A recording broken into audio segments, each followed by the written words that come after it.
Hello there, Rockternative Nation. I am Seanman, and this right here is the very first vlog here on this blog. Can you believe it? It's the first vlog. Man, that's quite something. So, what am I going to want to talk about this time? Let's start with something more current. Let's say the Rock and Roll Hall of Fame. Now, just recently, it was announced that all the Rock and Roll Hall of Fame nominees were announced for this coming year's class. There's a total of 16 nominees, and I might as well go through them by name. First things first, there's the Paul Butterfield Blues Band, then there's Chick, the Deep Purple, Peter Gabriel, Hall & Oates, Kiss, LL Cool J, The Meters, Nirvana, of course represented, NWA, The Replacements, Linda Ronstadt, I'm not sure if I pronounced that right, Cat Stevens, Link Ray, Yes, and the Zombies. Man, so many nominees. So many nominees. With so many nominees, like, you have to wonder, like, who's gonna get in? Well, generally it's a very long process, and I mean, the Rock and Roll Hall of Fame can really explain their whole terms and conditions of how somebody gets inducted on their own site. The real point, kind of, though, is like, this year there's a fan vote, and with the fan vote you can vote for up to any of the 5 nominees that are listed for this year's inductees. So everybody has their own opinion, but the thing about it is, if you're only limited to 5 out of the 16, who would you? That's right, you there. Who would you choose out of these nominees? That's a really good question, and one can only simply ask themselves, who is worthy enough? Well, while I'm here, they simply ask the question looking at this vlog in particular. Sean, who would you choose?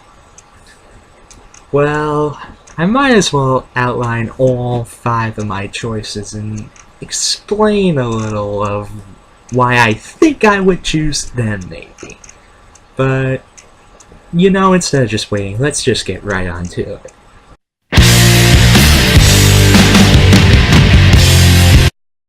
I'll start with the first choice of mine. It's the obvious one, if you couldn't tell on the shirt right here. Nirvana. Now, Nirvana started in the late 80s when they were an underground alternative rock grunge band, per se. And it started up with Kurt Cobain and Chris Novoselic jamming out together, and eventually they became a band, and so on and so forth. They released their first CD, Bleach, in 1989. It was an underground success. And then, 2 years later, with a new drummer named Dave Grohl, they released Nevermind, and with it, its lead single, Smells Like Teen Spirit, changed the world forever. It's quite a really influential track, and if I do say so myself, it really is a great song. I mean, come on. Lots of music bands nowadays list Nirvana as an influence. A huge influence. Most modern bands, you can just even hear it in their music. Especially when it comes to songs of the last decade as well. But the huge influence, I mean, it's really a no-brainer at this choice right here. Come on. Such a no-brainer. And you know what? Let's be honest here. never mind in utero, no matter what people say, they're still 1990s music masterpieces that still pack a punch compared to other musical albums to this day.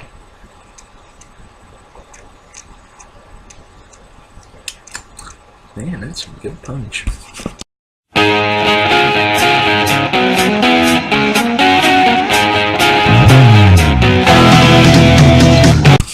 Now, the next choice, I think, of who I would choose as my second choice would probably be Kiss.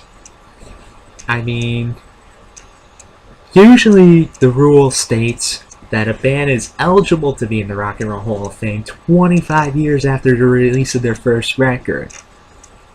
Considering Kiss's first record was like around like 72, 73-ish, it's been way too long, and they've been denied induction for years and years and years.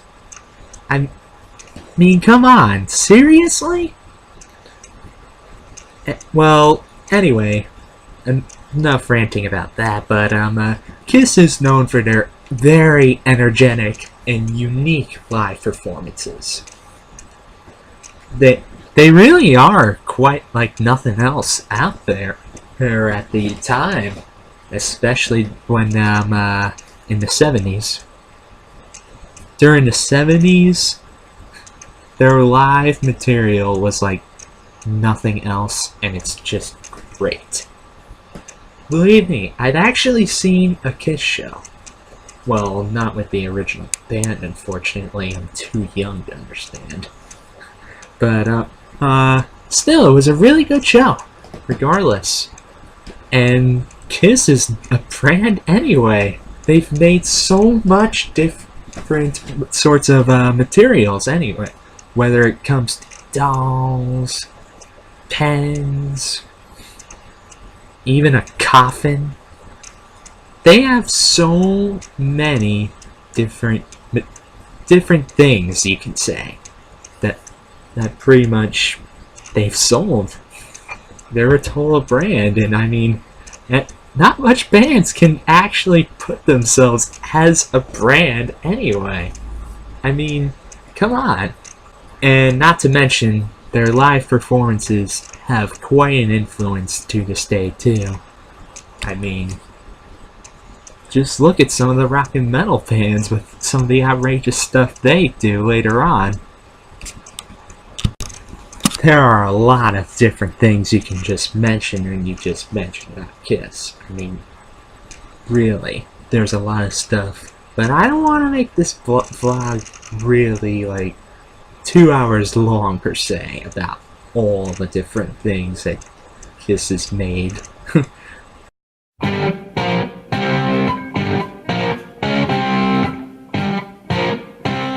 So anyway, on to the third choice. The third choice, in my opinion, would have to be Deep Purple.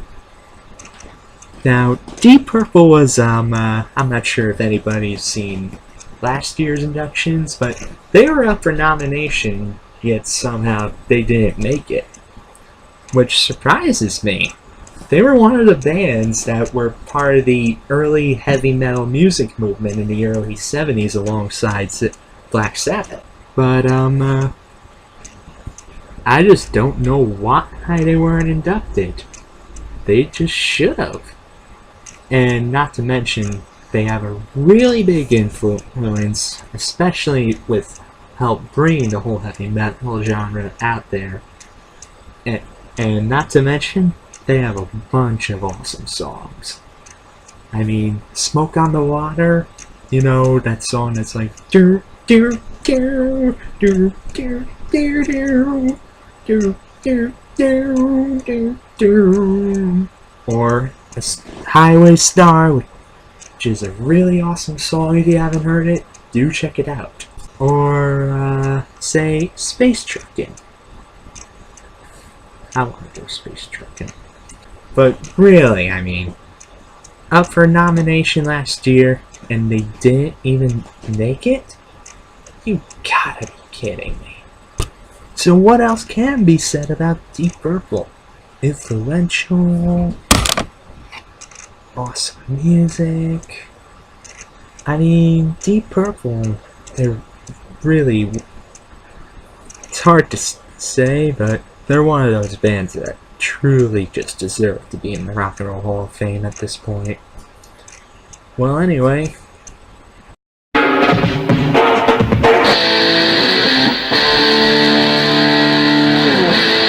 I might as well be nodding my head at my next choice because it is Yes! I'll say yes to Yes. As corny as that was. But, I think Yes definitely deserves to be there too. Again, we're talking about really influential bands here. Yes is a progressive rock band that's been around since the late 60s, but they were one of the earlier progressive rock bands that ended up becoming really mainstream. They have an assortment of songs that were very creative, such as Roundabout, and later on, Owner of a Lonely Heart. But I mean, their influence is very far and wide. I mean, they influenced Rush for anything, if that counts for anything. And Rush was a part of last year's Hall of Fame class. They're another progressive rock band. They're pretty great as well, but I mean, come on. Anybody who influences Rush definitely deserves to be in. Rush is awesome.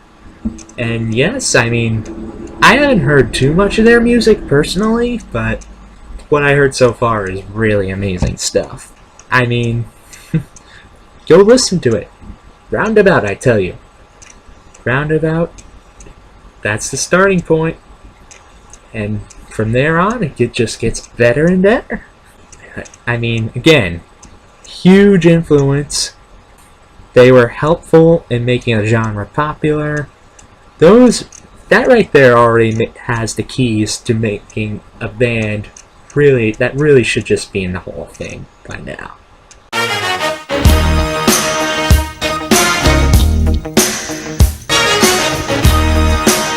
As for the fifth choice, I have to say that this right here was the hardest choice of mine to make out of all the choices I could have made.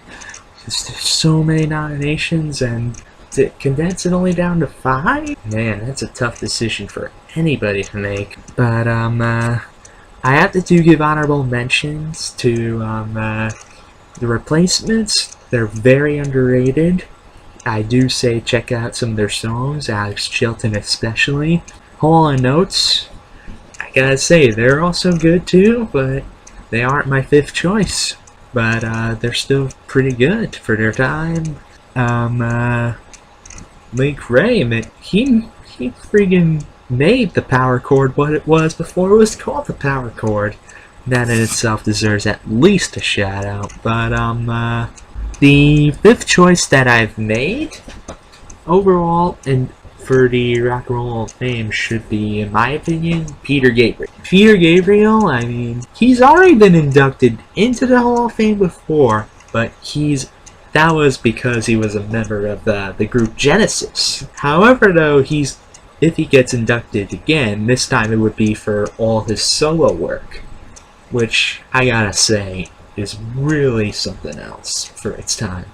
And believe me, the mainstream caught back onto it about during the 80s, especially with his album So. So contained many hits, including a little song called Sledgehammer, which was known for its really innovative video at the time.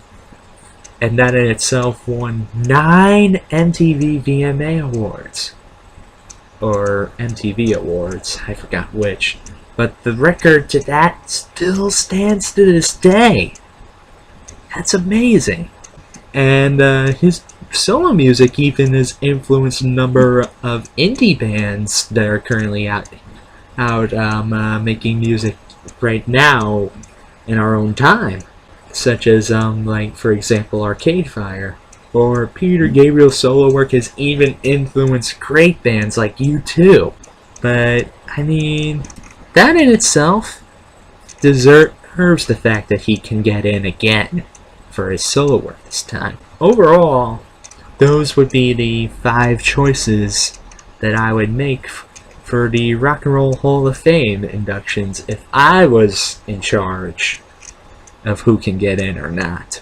I mean, believe me, I would like to induct more people. Personally, I wouldn't induct LL Cool J or NWA. I mean, this is the Rock and Roll Hall of Fame we're talking about, not the Hip Hop Hall of Fame. They're 2 different genres. Hip Hop is not rock and roll. They're a separate Hall of Fame for now. But I'm sure many people share that sort of opinion. Well, anyway, Rockternative Nation, this has been my first vlog of sorts. And this is Seanman signing off. And I'll see everybody again soon, hopefully. Take care.